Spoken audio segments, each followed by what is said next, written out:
পিছনের ভাইদের হাত আমি দেখতে পাচ্ছি না। আল্লাহ সুবহানাহু ওয়া তাআলার ফেরেশতারা ছবি উঠায় নেবেন। এতগুলো ক্যামেরা দেখতেছেন না আপনারা, ফোন দেখতেছেন না, এর চাইতে ডিজিটালের চাইতে বেশি আল্ট্রা মডার্নের কোয়ালিটি সম্পূর্ণ ক্যামেরা আল্লাহ সুবহানাহু ওয়া তাআলা সেটা দ্বারা বান্দাদের ছবি কি তুলতে পারেন না? কথা বলেন, পারেন কিনা? তাহলে জাগতে হবে কিনা? আরো মুসলিম মোরা ঘুমায়া পড়েছে, আরো মুসলিম মোরা ঘুমায়া পড়েছে, ইহুদি খ্রিস্টানেরা ঢুকেছে ঘরে,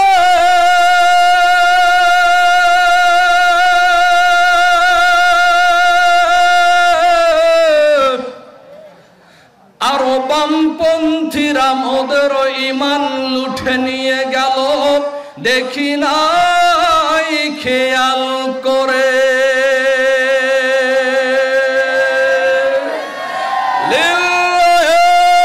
তাকবীর! আল কোরআনের আলো,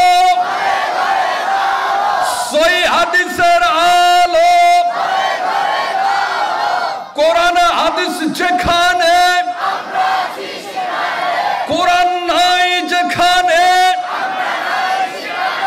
মদ জুয়া যেখানে, গাঁজা আফিম যেখানে, সুদ আছে যেখানে, মিথ্যা আছে যেখানে, লিল্লাহি তাকবীর! আলহামদুলিল্লাহ। অন্য ভাইদেরকে জায়গা করে দেবেন, অনেকেই জায়গা পাচ্ছে না, দাঁড়িয়ে আছে। মেহেরবানি করে বলছি চাপাচাপি করে একটু বসবেন।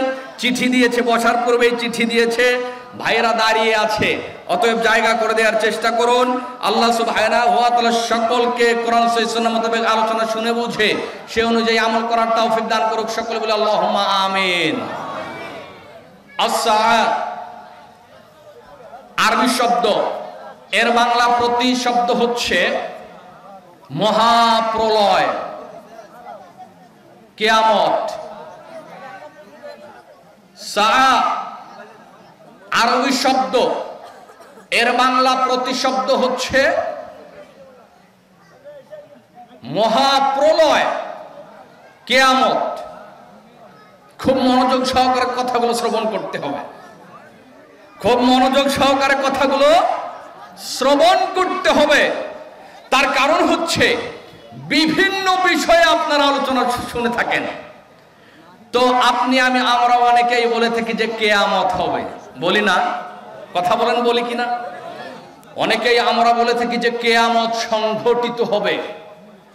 তো এই যে কিয়ামত হবে, এটা চিরন্তন একটা সত্য কথা, ইউনিভার্সাল ট্রুথ, এটা চিরন্তন সত্য কথা।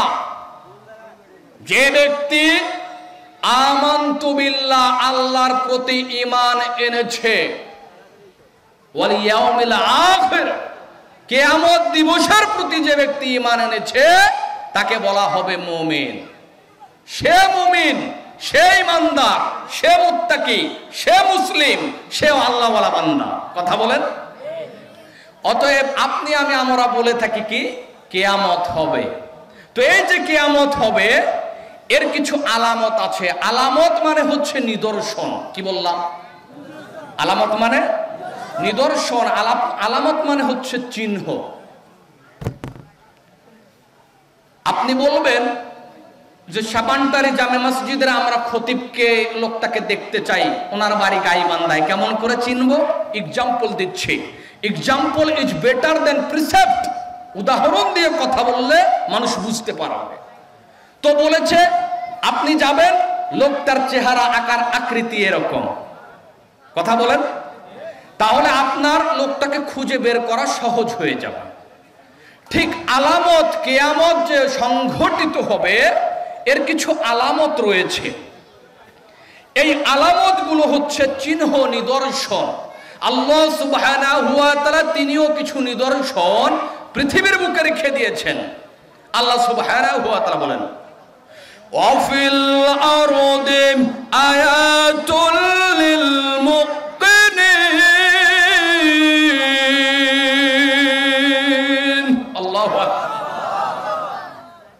আল্লাহ বলেন মাটির তৈরি বান্দাদের জন্য, মুমিনদের জন্য আমি আল্লাহ কিছু জমিনের বুকে নিদর্শন দিলাম, উদাহরণস্বরূপ পেশ করলাম, যেটা দেখে তারা আমি আল্লাহর কৃতজ্ঞতা, শুকরিয়া, প্রশংসা আদা করতে পারে। সকলে বলে আলহামদুলিল্লাহ। সেটা কেমন একটাবার ভেবে দেখুন। গরমের দিন না ঠান্ডার দিন? ঠান্ডার দিন। কথা বলবেন।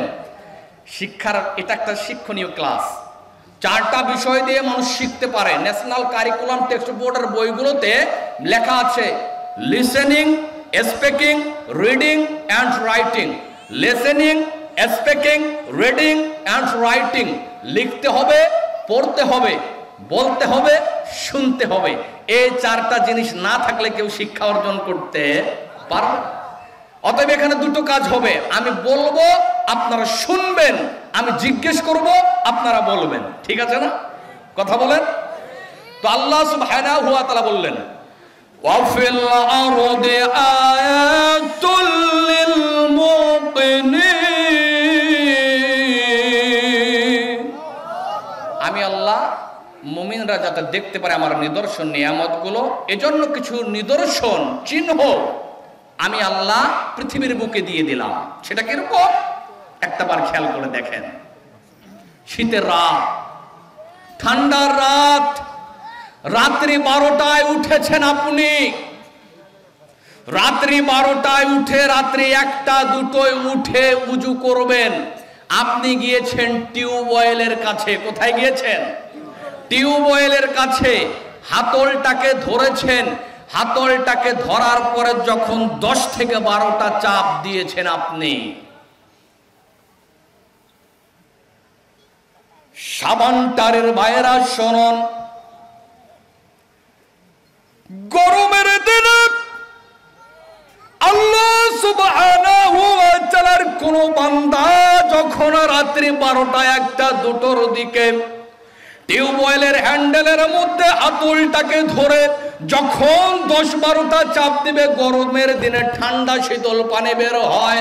শীতের দিনে, ঠান্ডার দিনে আল্লাহর নিয়ামত আল্লাহ বান্দাদেরকে দেখানোর জন্য কোন শীতের রাত্রিতে যখন টিউবওয়েলের হাতলটা ধরে চাপ দেয়, আল্লাহ সুবহানাহু ওয়া তাআলার নির্দেশে আল্লাহর মাটির নিচ থেকে গরম পানি বের হয়।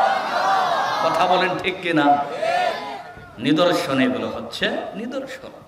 ঠিক সেরকম কিয়ামতের আলামত আছে, কিছু নিদর্শন আছে। কয়েকটা বিষয় শুনুন, আমার তো সময় এখানেই চলে গিয়েছে, অতিথিরা কথা বলেছে পূর্বেই। তো দেখেন তো, আজকে যে কয়েকটা কথা বলবো, আলামতগুলো দিব, সেটা আপনাদের চোখের সামনে একদম দেখিয়ে দেব ইনশাআল্লাহ। এক, কিয়ামতের আলামত হচ্ছে চন্দ্রকে দ্বিখণ্ডিত করা। রাসূল কারীম সাল্লাল্লাহু আলাইহি ওয়াসাল্লামের নিকটে মুশরিকরা, কাফেররা বলল, ইয়া রাসূলুল্লাহ, ইয়া হাবিবাল্লাহ, আপনি যদি সত্যিকারের রাসূল হয়ে থাকেন, নবী হয়ে থাকেন, কিছু মুজিজা দেখান তো দেখি, কিছু ক্ষমতা আপনি পেশ করুন। আল্লাহর রাসূল আঙ্গুল উঠিয়ে শুধু ইশারা করেছে, চন্দ্র দ্বিখণ্ডিত হয়ে গেছে। আল্লাহু আকবার। সম্মানিত উপস্থিতি, আল্লাহর রাসূল সাল্লাল্লাহু আলাইহি সাল্লাম বললেন, বুইস্তু, আমি প্রেরিত হয়েছি, ওয়াসআ, কিয়ামত প্রেরিত হয়েছে, কাহাতাই। আল্লাহর রাসূল দুটো আঙ্গুলকে উঠালেন, এরপর জমা করে দিলেন। জমা করলে কি আলাদা হয় না এক হয়? কথা বলেন। আল্লাহর নবী বোঝাচ্ছেন কিয়ামতও এসেছে, আমি আল্লাহর রাসূলও প্রেরিত হয়েছি একসঙ্গে। আপনি ভাবছেন কিয়ামত 100 বছর পরে হবে? জি না। আল্লাহ সুবহানাহু ওয়া তাআলা যখনই চাইবেন নির্দিষ্ট সময়ে কিয়ামত হয়ে যাবে। কিয়ামতের একটি আলামত হচ্ছে, কিয়ামতের আলোচনা বেশি বেশি করে মানুষ করবে, এটা আরেকটা কিয়ামতের আলামত। বোঝার চেষ্টা করেন। বাংলার জমিনে কিছু আলেম আছে, নাম বলছি না, বাংলার জমিনে কিছু আলেম আছে তারা বলেছিল 2019 সালে কিয়ামত সংঘটিত হবে, তারা বলেছিল 2021 সালের মধ্যে কিয়ামত সংঘটিত হয়েছে। 21কে পার করে আমরা 22-এ পদার্পণ করেছি। কথা বলেন ঠিক কিনা? মানুষের কথার কোনো দাম আছে? আল্লাহ সুবহানাহু ওয়া তাআলা যখন যেটা চাইবেন কোন ফায়াকুন, আল্লাহ নির্দেশ করবেন কিয়ামত তুমি সংঘটিত হও, সঙ্গে সঙ্গে কিয়ামত হয়ে যাবে। সম্মানিত উপস্থিতি, এরপরে দেখুন কিয়ামতের আরেকটা আলামত হচ্ছে সূর্য কোন দিকে উঠে বলেন তো? সূর্য কোন দিকে উঠে? সূর্য উঠে পূর্ব দিকে। কিয়ামত সংঘটিত যেদিন হবে সূর্যটা পশ্চিম দিক থেকে উঠবে। বুঝতে পেরেছেন? এরপর দেখুন রাসূল কারীম সাল্লাল্লাহু আলাইহি ওয়াসাল্লাম তিনি বলেন, লা তাকুমুস সাআ হাত্তা, ততক্ষণ পর্যন্ত কিয়ামত সংঘটিত হবে না যতক্ষণ না পর্যন্ত মানুষের মালগুলো বৃদ্ধি পেতে থাকে, মানুষের সম্পদগুলো বেশি হতে থাকে। বোঝার চেষ্টা করেন। আল্লাহর নবী সাল্লাল্লাহু আলাইহি সাল্লাম বললেন, ততক্ষণ পর্যন্ত কিয়ামত সংঘটিত হবে না যতক্ষণ না পর্যন্ত মানুষের অর্থ সম্পদ, টাকা পয়সা, ধন সম্পদ, বাড়ি গাড়িগুলো বৃদ্ধি পেতে থাকে। একটু উদাহরণ দেই তাহলেই বুঝতে পারবেন। আপনার বাপ দাদারা গাভী দহন করত, 2 থেকে 2.5 লিটার, সর্বোচ্চ 3 লিটার দুধ পেত। বর্তমানে গাভী দহন করা হয় 40 থেকে 60 লিটার পর্যন্ত দুধ হয়। কথা বলেন। আপনি আমি আমরা দেখেছি বছরে 2 বার জমিতে ফসল ফলানো হয়েছে, আর এখন দেখেন প্রতি বছর কতবার জমিনের মধ্যে মানুষ ফসল ফলাচ্ছে। তাহলে কি বৃদ্ধি পাচ্ছে কি কমছে বলেন? বৃদ্ধি পাচ্ছে। এটা হচ্ছে কিয়ামতের আলামত। রাসূল কারীম সাল্লাল্লাহু আলাইহি ওয়াসাল্লাম বলেন, কিয়ামতের একটা আলামত হবে, কিয়ামতের একটা আলামত হবে যে ব্যক্তিটা মেষ চড়ায়, মেষ চড়িয়ে বেড়া ব্যক্তি তথা রাখাল মানুষ অট্টালিকা প্রাসাদ তৈরি করবে। এটা কিয়ামতের আলামত। রিকশাওয়ালার ছেলে, ভ্যানওয়ালার ছেলে, জুতা সেলাই করে মুচির ছেলে আজকে বিল্ডিং বাড়ি তৈরি করছে, 2 তলা 5 তলা 10 তলার বেজ ভিত্তি দিচ্ছে। কথা বলেন। চোখের সামনে বাইসাইকেল চালিয়েছে, আজকে মোটর সাইকেল চালায়, আজকে কার চালাচ্ছে, কয়েকটা গাড়ির মালিক হয়ে গিয়েছে। এটাই হচ্ছে কিয়ামতের আলামত। এটাই কিয়ামতের আলামত। সম্মানিত উপস্থিতি, এরপরে দেখুন রাসূল কারীম সাল্লাল্লাহু আলাইহি ওয়াসাল্লাম তিনি বলেন, রাসূল কারীম সাল্লাল্লাহু আলাইহি ওয়াসাল্লাম বলেন, লা তাকুমুস সাআ হাত্তা, ততক্ষণ পর্যন্ত কিয়ামত সংঘটিত হবে না যতক্ষণ পর্যন্ত না 2 শ্রেণীর লোককে তোমরা দেখতে পাও। 2 শ্রেণীর লোককে তোমরা দেখতে পাও। এক শ্রেণীর লোক হচ্ছে যারা নিজেরা বের হবে বাড়ি থেকে, হাতের মধ্যে একটা গরুর লেজের মতো লাঠি থাকবে, এটা দ্বারা মানুষদেরকে পেটাতে থাকবে। খেয়াল করে দেখেন, এরকম লোক বের হয়েছে। বাংলাদেশেরও অসংখ্য প্রশাসনের লোক আছে যারা অযথা নির্মমভাবে মুসলিমকে, নির্দোষ ব্যক্তিকে লাঠি দিয়ে পেটায়। কথা বলেন ঠিক কিনা? আছে। আল্লাহর এমনও বান্দা আছে, প্রশাসনের লোক অসংখ্য আছে, মুসলিম ভাই যারা তাহাজ্জুদ কিয়ামুল লাইলে দাঁড়িয়ে যায়, 5 ওয়াক্ত সালাত আদা করে, মুসলিমদের সহযোগিতা করে। এরকম লোক বাংলাদেশ প্রশাসনের মধ্যে আছে। তো আল্লাহ রাসূল সাল্লাল্লাহু আলাইহি ওয়াসাল্লাম যেটা বললেন, 2 শ্রেণীর মধ্যে 1 শ্রেণী হচ্ছে গরুর লেজের মতো একটা লাঠি থাকবে, এটা দিয়ে মানুষকে পেটাতে থাকবে। এটা কিয়ামতের একটা আলামত। 2, সেই কোয়ালিটির নারী যারা কাপড় পরিধান করবে অথচ তাদেরকে উলঙ্গ মনে হবে, ল্যাংটা মেয়ে মনে হবে। কথা বুঝেছেন? তাদের জন্য জান্নাত হারাম।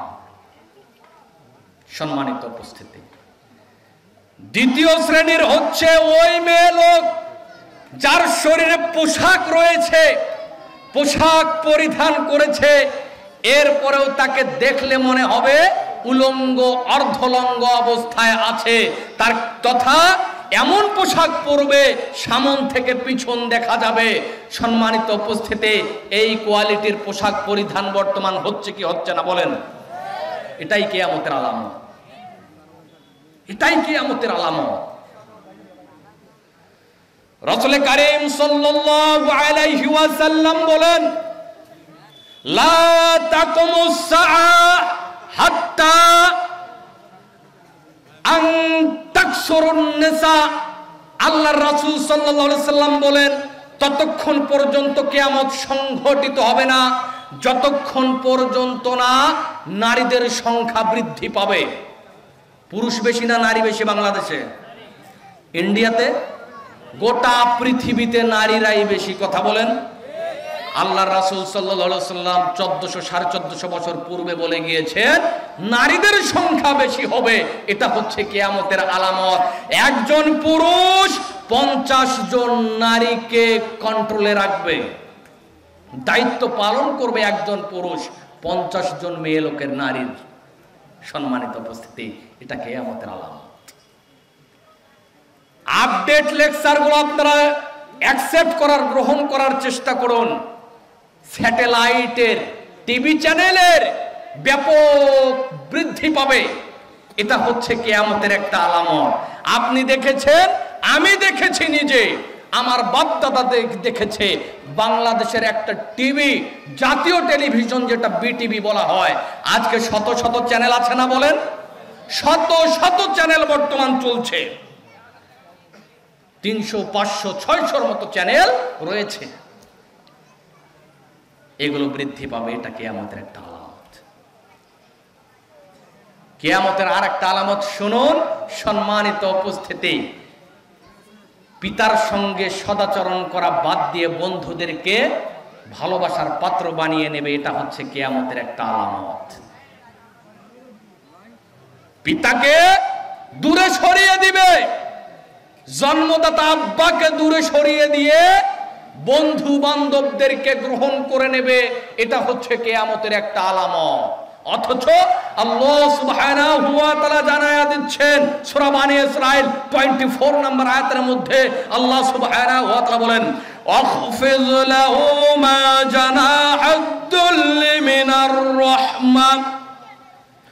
ও বান্দারা শোনো রে শোনো, যখন মা বাবার সামনে দাঁড়াইবা নম্রতার সহিত তোমার মস্তকটাকে নিচু করা দাও। মা বাবার সঙ্গে তোমরা শিষ্টাচারপূর্ণ কথা বলো, সুন্দর সুন্দর কথা বলো। আল্লাহ সুবহানাহু ওয়া তাআলা বলেন সূরা বনী ইসরাঈল 23 নম্বর আয়াতের মধ্যে তিনি বলেন, ইম্মা ইয়াবলুগান্না ইনদাকাল কিবারা আহাদুহুমা আও কিলাহুমা ফালা তাকুল লাহুমা উফ। পিতামাতা তোমার সংসারে উপনীত হয়েছে, এরকম অবস্থায় তাদের সঙ্গে এরকম আচরণ করিও না যে তারা কষ্টদায়ক শব্দ উচ্চারণ করবে। আল্লাহ সুবহানাহু ওয়া তাআলা বলে দিলেন যে পিতামাতা সবচাইতে নিকটতম ব্যক্তি। আল্লাহর পরে যদি কারো স্থান থাকে তিনি হচ্ছেন পিতা এবং মাতা। Parents position is next to God, parents position is next to Allah. আল্লাহর পরে যদি কারো স্থান থাকে তিনি হচ্ছেন জন্মদাতা আব্বা, জনম দুঃখিনী মা। এটাকে বাদ দিয়েছেন। কিয়ামতের আলামত, কিয়ামতের আলামত এগুলো। আমরা নামমাত্র মুসলিম, আমরা নামমাত্র মুসলিম, নামমাত্র মুসলমান বলে দাবি করি। সম্মানিত উপস্থিতি, একটাবার খেয়াল করে দেখুন আমাদের ঈমানটা কোথায় চলে গিয়েছে। সম্মানিত উপস্থিতি, কিয়ামতের আলামত ভাবে বুঝা যায়, কিয়ামতের আলামত ভবে বুঝা যায়, সাবধানে থাকিও মুমিন ঈমান রাখা দায়, সাবধানে থাকিও মুমিন ঈমান রাখা দায়। কিয়ামতের আলামত ভবে বুঝা যায়, কিয়ামতের আলামত দুনিয়াতে বুঝা যায়, সাবধানে থাকিও মুমিন ঈমান রাখা দায়, সাবধানে থাকিও মুমিন ঈমান রাখা দায়। টিভি ছিটি বাড়ি বাড়ি দেখে সবাই ঘুরি ফিরি, কথা বলেন ঠিক? টিভি ছিটি বাড়ি বাড়ি দেখে সবাই ঘুরি ফিরি, স্বামীর হুকুম বাদ দিয়া যে, স্বামীর হুকুম বাদ দিয়া যে ইস্তার জলসায় যায়, কথা বলেন না কেন?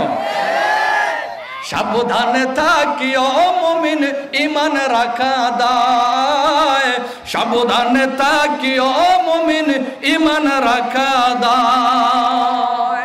সম্মানিত উপস্থিতি, এরপরে দেখুন কিয়ামতের আরেকটা আলামত হচ্ছে, রাসূল কারীম সাল্লাল্লাহু আলাইহি ওয়াসাল্লাম বলেন, লা তাকুমুস সাআ হাত্তা ইয়াতাবাহান নাসু ফিল মাসাজিদ। মানুষ মসজিদকে নিয়ে গর্ব করবে, অহংকার করবে, এটা হচ্ছে কিয়ামতের একটা আলামত।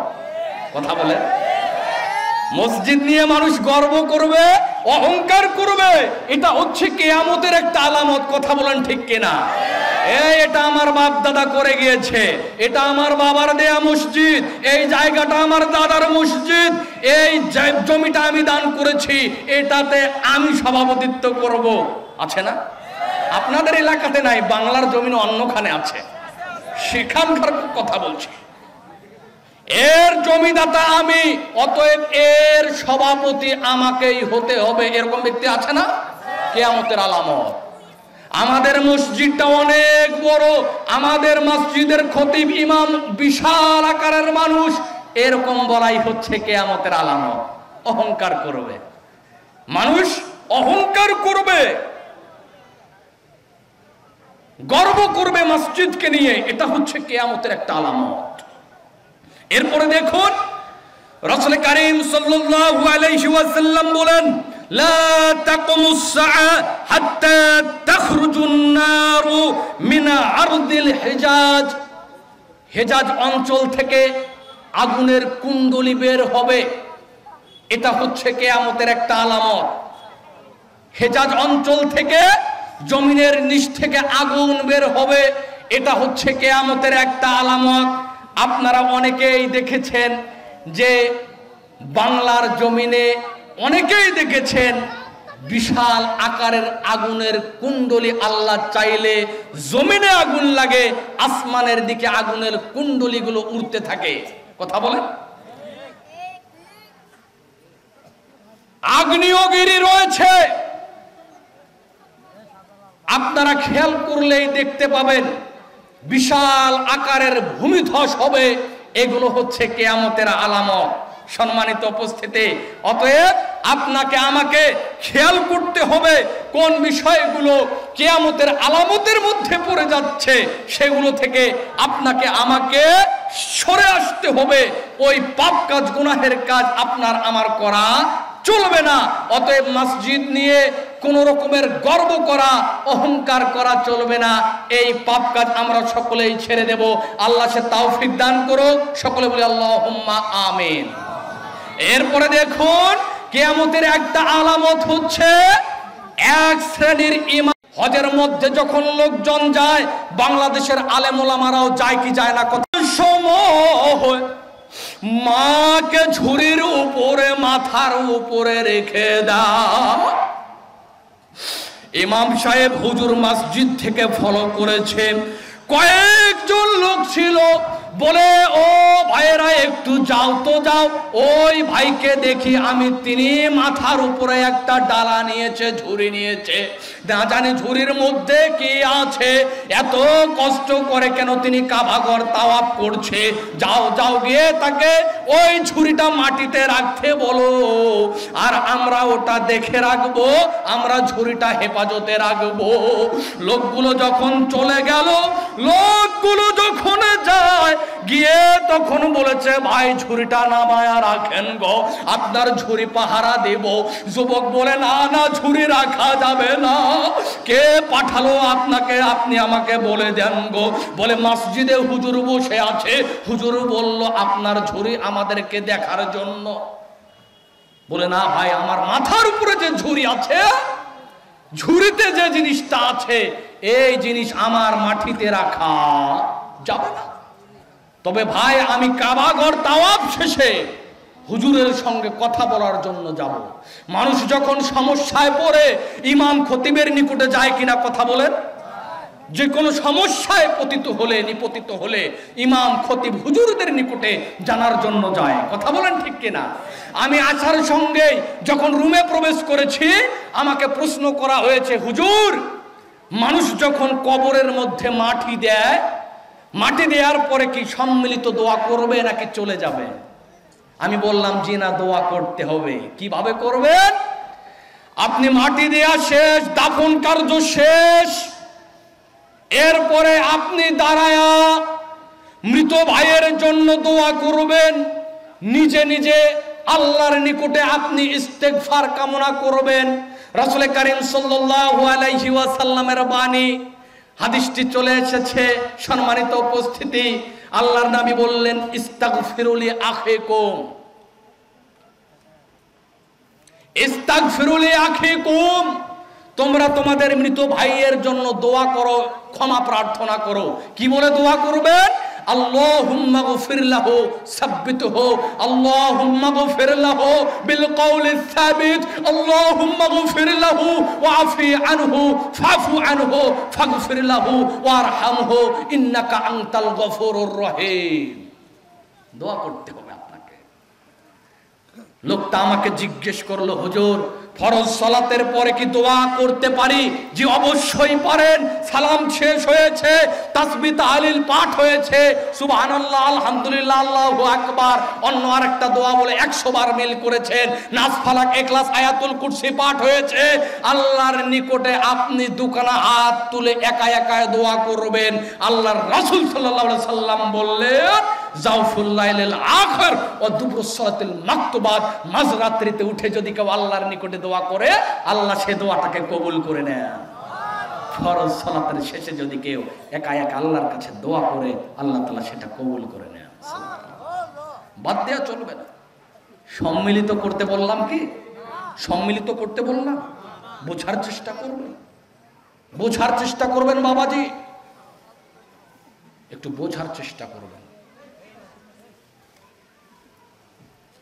আল্লাহর বান্দা যুবক বলে না না, এই ঝুড়ি আমার মাটিতে রাখা চলবে না। কাবাঘর তাওয়াফ শেষে যখন হুজুরের কাছে গেল, যুবক বলে হুজুর শুনুন, আপনার নিকটে আমার একটা প্রশ্ন আছে। কি প্রশ্ন? তুমি বলো, আমি জবাব দেব। যুবক বলে হুজুর আমি যুবক মানুষ, আমার একজন বৃদ্ধা মা, আমার জনম দুঃখিনী মা, আর দুনিয়ার মুখে আমার আত্মীয় স্বজন না। হুজুর আমি যখন মাকে বললাম, মা আমি ফরজ হজ আদায় করার অনুমতি চাই, আপনি আমাকে অনুমতি দেন, আমি আমার মায়ের খেদমত করে সব রকমের চাহিদা পূরণ করে দেই আমি আমার মায়ের। এই কথা যখন বললাম, আমার মা জবাব দিল, না রে বাছা না, তোকে আমি তোর মা অনুমতি দিব না, তোকে অনুমতি দিতে পারে রে বাছা, আমি তোর মাকে যদি তুই তোর সঙ্গে নিয়ে হজ করাতে পারে, কাবা ঘর তাওয়াফ করাতে পারে, তাহলে আমি তোর মা তোকে অনুমতি দিব। এই কথা যখন যুবক বলল, যুবকের মা যখন এই কথা বলেছে, ওরে যুবক তখন বলে, মা গো মা, আপনি বৃদ্ধা মহিলা, অসুস্থ মানুষ, আপনি কেমন করে কাবা ঘর তাওয়াফ করবেন? সাই করতে হবে, সাফা মারওয়ার মধ্যে যাইতে হবে, মিনায় যাইতে হবে, কেমন করে এই কাজগুলো করবেন? আমার জনম দুঃখিনী মা, গর্ভধারিণী মা, আমি যুবকের জবাব দিচ্ছে, কথার উত্তর দিচ্ছে, বাছারে যখন তুমি আমার গর্ভে ছিলা। সম্মানিত উপস্থিতি, মা বলছে, বাছারে যখন তুমি আমার গর্ভে ছিলে, আমি তোমার মা বিধবা হয়ে যাই, যুবকের পিতা দুনিয়ার বুক থেকে চলে যায়, আমি তোমার মা বৃদ্ধা মহিলা, তোমার বয়স যখন 10 মাস আমার গর্ভে তুমি ছিলা, তোমার বাবা মৃত্যুবরণ করে, আমরা গরিব মানুষ ছিলাম, মানুষের বাড়িতে কাজ করে আমি তোমার মা তোমাকে খাইয়েছিলাম, তোমার কাপড় পরিধান করায়া দিয়াছিলাম। যেদিন তুমি পৃথিবীর বুকে ভূমিষ্ঠ হলে রে বাছা, দুনিয়ার কোন মানুষ আমাদেরকে সহযোগিতা করে না, অ্যাম্বুলেন্স নাই, ডাক্তার নাই, নার্স নাই, দায়ী নাই, কোনো মানুষ সহযোগিতা করার নাই। আমি তোমার মায়ের, তুমি পেট থেকে আল্লাহর নির্দেশে দুনিয়ার বুকে চলে আসলা। ওরে বাচ্চা শোনো রে শোনো, এত কষ্ট করে তোমার মা গর্ভে ধারণ করলাম, ভূমিষ্ঠ করলাম রে বাছা, এত কষ্ট করে তোমাকে বড় করে তুললাম, আমি তোমার মাকে যদি তুমি হজ না করাও, আমি তোমার মা তোমাকে হজ করার অনুমতি দেব না। বাচ্চা শোন, আমি তোর মাকে একটা ঝুড়ির মধ্যে, ডালার মধ্যে মাথায় নিয়ে যাবি রে বাছা, তুই কাবা ঘর তাওয়াফ করবি, তুই বলবি লাব্বায়ে, আমি তোর মাথার উপর ঝুড়িতে থেকে আমি তোর মা বলবো লাব্বায়ে। হুজুর শুনুন গো শুনুন, আমি এই যে কাজটা করলাম, আমি কি আমার মায়ের হক আদায় করতে পেরেছি? হুজুর চোখ দিয়ে পানি ছেড়ে দেয়, দার দার করে হুজুরের চোখ দিয়ে পানি ঝরে। হুজুর বলে, ও যুবক শোনো রে শোনো, যেই কাজটা তুমি করেছো মহৎ কাজ তুমি করেছো, এরপরেও বলি রে যুবক, তুমি তোমার মায়ের হক এখনো আদায় করতে পারোনি। সম্মানিত উপস্থিতি, যেহেতু সময় সংক্ষিপ্ত, আমাকে চিঠি দেয়া হয়েছে, 1 ঘন্টা সময়ের কথা বলা হয়েছিল, এখানে লেট করিয়ে দেয়া হয়েছে, তারপরেও চিঠি এসেছে, আর থাকা সম্ভব হচ্ছে না। আমি যে আলোচনাগুলো করলাম, আমাকে আমাদের সকলকে আল্লাহ সুবহানাহু ওয়া তাআলা সে অনুযায়ী আমল করার তৌফিক দান করুক। সকলে বলি আল্লাহুম্মা আমিন। মহিলাদের নিকট থেকে চিঠি এসেছে এবং মাহফিল ইন্তেজামিয়া কমিটি এবং আমার উস্তাদজি তিনি আমাকে রিকোয়েস্ট করেছে, এবং আলোচক বৃন্দ তারা আমাকে রিকোয়েস্ট করেছে, একটা সঙ্গীত আপনি অবশ্যই গাইবেন। একটা সঙ্গীতের কথা বলেছে, যেহেতু জাতীয় পর্যায়ে ইসলামিক সঙ্গীত শিল্পী 2012 সাল 2016 সালে গোটা বাংলাদেশের মধ্যে সেকেন্ড। অনেকেই হয়তো আমাকে চিনেন না, এলাকার মানুষ, আরাকাছ এলাকার বাড়ি। সম্মানিত উপস্থিতি, একটা মায়ের সঙ্গীত গাইছি, মেহেরবানি করে শ্রবণ করার চেষ্টা করুন। কই পাইবে অমূল্য রতন, কই পাইবে অমূল্য রতন, মায়েরই মতন রে, নাই দরদি। কই পাইবে অমূল্য রতন, কই পাইবে অমূল্য রতন, মায়েরই মতন রে, দরদি, নাই দরদি।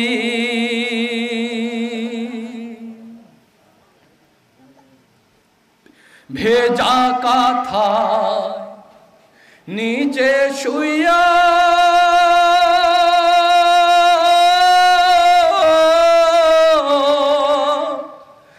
আমার সুখ নাই রাখিয়া,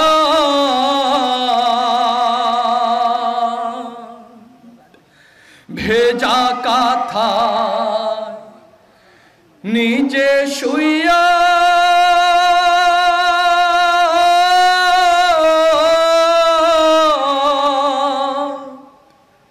মোদের সুখ নাই রাখিয়া, কত কষ্টে করলো মায়ে, কত কষ্টে করলো মায়ে, লালন আর পালন রে, নাই দরদি। কথা বলেন ঠিক কিনা? কই পাইবে অমূল্য রতন, কই পাইবে অমূল্য রতন, মায়েরই মতন রে, নাই দরদি।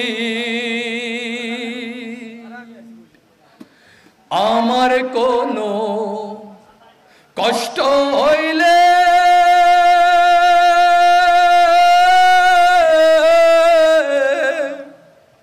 মায়ের মুখে আধার নামে, ও কথা বলেন ঠিক কিনা? মোদের কোনো কষ্ট হইলে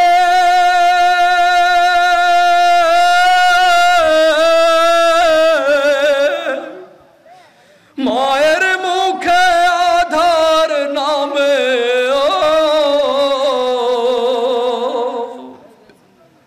কি শক্তি আছে দুনিয়াতে, কি শক্তি আছে দুনিয়াতে, ছিঁড়ে সে বাঁধন রে, নাই দরদি। কই পাইবে অমূল্য রতন, কই পাইবে অমূল্য রতন, মায়েরই মতন রে, নাই দরদি, নাই দরদি, নাই দরদি।